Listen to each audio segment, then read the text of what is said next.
भक्ति और भगवान के अटूट प्रेम की एक और अद्भुत कहानी है भक्त जयदेव और गीत गोविंद के अधूरे शब्द। ये कहानी हमें बताती है कि जब भक्त के शब्द कम पड़ जाते हैं तो स्वयं भगवान कलम उठा लेते हैं।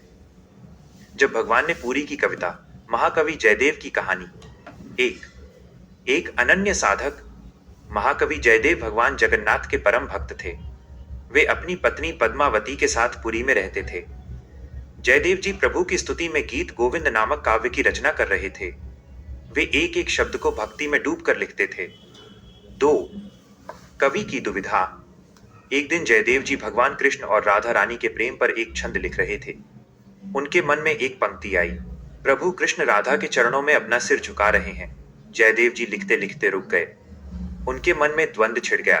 तारांकन, क्या जगत के स्वामी सृष्टि के पालनहार किसी के चरणों में अपना शीश झुका सकते हैं? नहीं, ये तो प्रभु की मर्यादा के विरुद्ध है। उन्होंने वो पंक्ति नहीं लिखी और कलम रख दी। वे सोच में पड़ गए कि आगे क्या लिखें और स्नान करने के लिए समुद्र तट की ओर चले गए। 3 स्वयं प्रभु आए कवि के रूप में। जयदेव जी के जाने के थोड़ी ही देर बाद एक व्यक्ति उनके घर आया। उसका रूप, रंग, कद काठी और कपड़े बिल्कुल जयदेव जी जैसे थे। उनकी पत्नी पद्मावती ने उन्हें ही अपना पति समझा। उस व्यक्ति स्वयं भगवान ने कहा, पद्मावती, मुझे अचानक एक सुंदर पंक्ति सूझी है, उसे लिख लूं, फिर भोजन करूंगा। उसने जयदेव जी की अधूरी पांडुलिपि उठाई और वही पंक्ति लिख दी जिसे जयदेव जी लिखने से डर रहे थे। देही पद पल्लव मुदारम, अर्थात हे राधे, अपने चरणों के कोमल पल्लव मेरे मस्तक पर रख दो। पंक्ति लिखकर वो व्यक्ति तुरंत चला गया। 4 सच्चाई का प्रकटीकरण। कुछ समय बाद असली जयदेव जी स्नान करके लौटे।